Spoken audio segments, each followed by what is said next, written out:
Tu vas certainement pas me croire, mais un jour, un groupe de scientifiques a tenté de créer un fantôme, pas de l'inventer, pas de le trouver, non, bien de le créer à partir de rien. Et le plus flippant, c'est qu'ils y sont arrivés. Cette histoire, c'est pas du tout une légende urbaine ni une creepypasta, c'est une expérience scientifique réelle qui a eu lieu au Canada dans les années 70. Et encore aujourd'hui, personne n'a réussi à l'expliquer. Tout commence en 1972 à Toronto. Un certain docteur Alan Owen, un chercheur en psychologie très respecté, décide de se lancer dans une expérience un peu folle, c'est le moins qu'on puisse dire. Alors son idée à la base, c'est quoi ? C'est de prouver que les fantômes n'existent pas. Selon lui, tout ce qui relève des manifestations paranormales, c'est-à-dire les bruits bizarres, les objets qui bougent, les voix, c'est juste l'inconscient humain de simples projections mentales suscitées par la peur ou d'autres émotions. Pour le prouver, il va monter une équipe en béton de 8 personnes. Ces 8 personnes sont tout à fait normales, un ingénieur, une comptable, une secrétaire, une femme au foyer, bref, rien de bien fou. Aucun d'entre eux n'est médium, n'a de capacité psychique particulière, voit dans l'avenir ou je ne sais quoi. Ce sont juste des personnes lambda comme toi et moi. Et tous ensemble, ils vont prendre la décision de créer un fantôme imaginaire. Ils lui donnent même un petit prénom à ce fameux fantôme, Philip Aylesford. Dis-toi qu'ils vont carrément lui écrire toute une biographie. Selon leur scénario bien ficelé, Philippe était un noble du XVIIe siècle. C'était un Anglais riche, cultivé et passionné d'art. Mais malheureusement, il était marié avec une femme froide et autoritaire. Un jour, il va tomber amoureux d'une femme d'origine gitane du nom de Margot. Accusé de sorcellerie et condamné à brûler sur le bûcher. Alors, fou de douleur et rongé par la culpabilité, Philippe se pend dans sa grande demeure, seul et brisé d'avoir perdu l'amour de sa vie. Même si mes explications sont plutôt convaincantes, je l'admets, tout est inventé. Rien n'est vrai. Mais tellement les chercheurs étaient investis, ils ont créé un nom, une histoire, même dessiné son visage, ses vêtements et son blason, car il était noble, je te le rappelle. Ils ont imaginé les plans de sa maison, là où il vivait, jusqu'à la texture précise de la pierre de son château. À la base, Philippe n'existe absolument pas, mais ils font tout pour que leur cerveau commence à y croire. Pendant des semaines entières, ils se réunissent tous dans une pièce sombre autour d'une table en bois massif. Ils vont parler pendant des heures de Philippe, comment il était. Ils vont parler de Philippe comme s'il avait été réel. Ils racontent sa vie, ses drames, ses émotions. Ils essaient même de ressentir sa présence comme s'il était parmi eux. Et peu à peu, ils commencent à s'attacher à lui. Certains disent même qu'ils ont déjà rêvé de Philippe. Qui sait, ça va peut-être être toi ce soir. Le processus se répète jusqu'à ce fameux jour où quelque chose de spécial se produit. Un soir, pendant une de ces fameuses séances, une participante demande à voix haute « Philippe, si tu nous entends, donne-nous un signe ». Et là, sans prévenir, un coup sec retentit sur la table. Tout le monde sursaute. Silence total dans la pièce. Ils se regardent tous entre eux, mi-amusés, mi-terrifiés. Ils pensent simplement que c'est une coïncidence. Mais oui, bien sûr. Alors, ils réessaient. « Philippe, est-ce que c'est toi ? Si tu nous entends, frappe encore une fois. » Et bam, un deuxième coup, exactement au bon moment. À partir de ce moment précis, tout bascule. Chaque séance devient plus intense, les coups se multiplient, toujours au bon moment, comme si quelque chose répondait. Pour mieux se repérer, ils décident de codifier le dialogue. Un coup veut dire oui, 2 coups veut dire non. Et peu à peu, Philippe commence à communiquer avec eux. Au début, il confirme sa propre histoire. Il raconte qu'il est bel et bien un noble anglais du XVIIe siècle, qu'il a follement aimé une Margot et qu'il s'est bel et bien ôté la vie. Puis, il commence au fur et à mesure à ajouter des détails qui n'avaient pas été inventés par les chercheurs, c'est-à-dire des noms, des lieux, des dates, des éléments que personne n'avait écrits sur le papier. C'est justement là que ça devient dérangeant, parce qu'ils ne comprennent plus qui parle réellement. Les séances continuent, toujours, et la pièce commence à avoir une atmosphère étrange. L'air devient plus lourd, plus froid, certains sentent une odeur métallique, bizarre, et surtout, les objets bougent. La table, dans un premier temps, se met à vibrer, doucement d'abord, puis à glisser sur le sol. Un soir, elle se soulève carrément. Pas 1 centimètre, pas une illusion, mais à flotter, littéralement. Et ce qui est le plus fou, c'est que les scientifiques vont tout enregistrer. Ils vont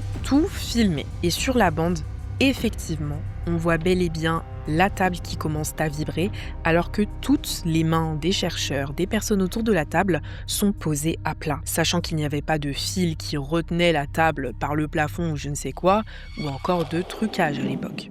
Have you brought Dorothea with you? Have you seen Dorothea lately? No. No. Would you like to see Dorothea lately? No. No. Didn't you love Dorothea in your time? No. That was too. Yes, we need them louder. Philip, come on, do it loud. Not much louder. Philip, did you like Dorothea? That's good. Oh, darling. Did you love Margot? Margot. Oh, yeah. Yes. Say it again. Did you love Margot? Good. Come on, you can do it, Philip. Come on. Start moving. Come on. They want you to move. They want you to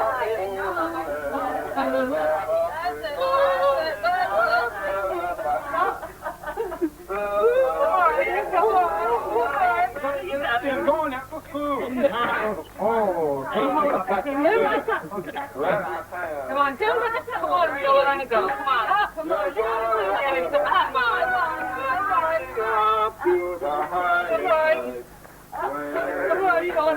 Hello, Philip. Are you there? Good morning, Philip. Good morning, Philip. Bye, Philip.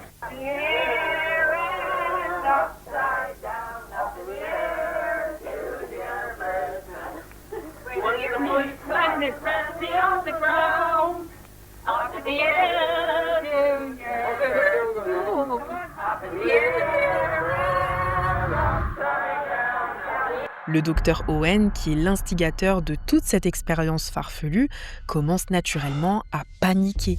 Et oui, rappelle-toi bien, au début, il pensait que les fantômes étaient tout droit sortis de l'imaginaire collectif. Le docteur Owen est en train, à l'inverse, de créer une expérience paranormale bel et bien réelle. Et le plus fou, les phénomènes étranges ne se produisent que quand tout le monde est réuni. Comme si la force de groupe était nécessaire pour maintenir cette entité en vie. Au fil du temps, Philippe devient de plus en plus imprévisible. Parfois, il refuse de répondre aux questions. D'autres fois, il tape violemment sans qu'on lui parle. Une fois, la bougie au centre de la table s'est éteinte toute seule. Et quand ils l'ont rallumée, tout le monde a aperçu une mystérieuse ombre glisser sur le mur. Un des membres du groupe a même juré qu'il avait senti une main glacée frôler son bras. Certains commencent à faire des cauchemars, des bruits de pas dans leur maison, des objets qui sont déplacés et surtout les 3 coups secs. Ce même son, encore et encore. Mais personne n'ose vraiment arrêter l'expérience. On va se le dire, ils veulent très clairement savoir jusqu'où ça va aller.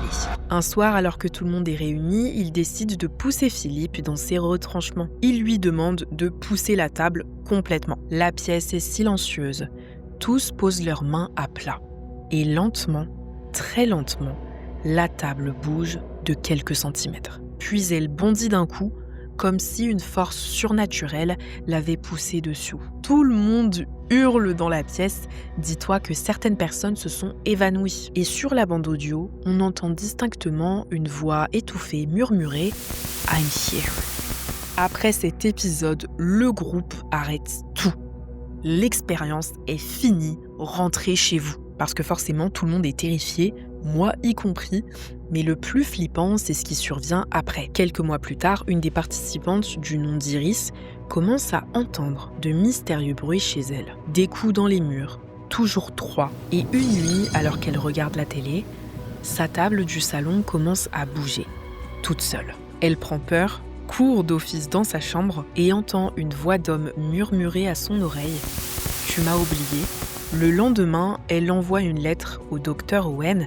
Elle y écrit « Je crois que Philippe m'a suivi ». Mais le docteur Owen, pour je ne sais quelle raison, ne lui répondra jamais. Tu penses que l'histoire s'arrête là, que c'était juste une hallucination collective, une sorte de jeu mental complètement inoffensif? Ça serait bien rassurant, mais détrompe-toi, plus j'ai creusé cette affaire et plus je me suis rendu compte qu'il y avait des détails qui ne collaient pas. Des témoignages écartés, des comportements étranges au sein du groupe, des images introuvables et surtout un phénomène qui dépasse de loin ce qu'ils ont raconté officiellement. Je te rappelle qu'au début, l'expérience de Philippe avait été filmée de A à Z. Il existe des vidéos qu'on peut par exemple trouver sur YouTube, mais comme par hasard, ces extraits sont très courts.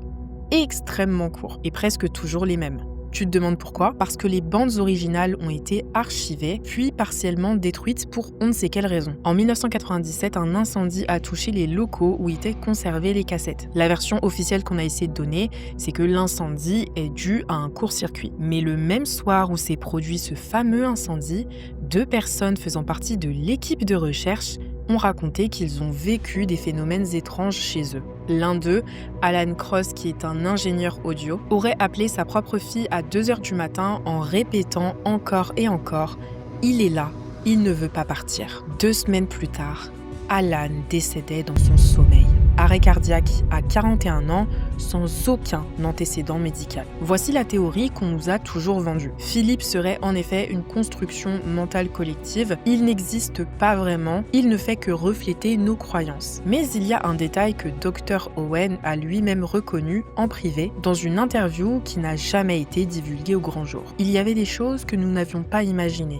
Des détails, réactions, réponses qui ne venaient pas de nous. Autrement dit, en soi, même s'ils ont inventé quelqu'un, donc créé une identité fictive, des éléments nouveaux sont apparus. Des éléments qu'ils n'avaient en aucun cas prévus. Des informations que personne n'avait écrites, pensées ou même dites à haute voix. Alors d'office, la question change radicalement. Et si Philippe n'était pas né de leur imagination? Et si quelque chose s'était glissé dans la brèche? Certains chercheurs en psychologie parlent de ce qu'on appelle une entité adaptative. Autrement dit, une force sans forme qui prend la forme qu'on lui donne. Ce serait donc une sorte d'intelligence désincarnée, dormant dans l'inconscient collectif et qui n'attend qu'un appel pour se manifester. Et justement, l'expérience de Philippe aurait été cet appel. En créant un espace rituel, en concentrant des pensées, des croyances, des attentes, en fait, en fixant des intentions précises avec un groupe formé, tous focalisés sur un même être fictif. Ils auraient donc tous accidentellement invoqué quelque chose. Pas Philippe,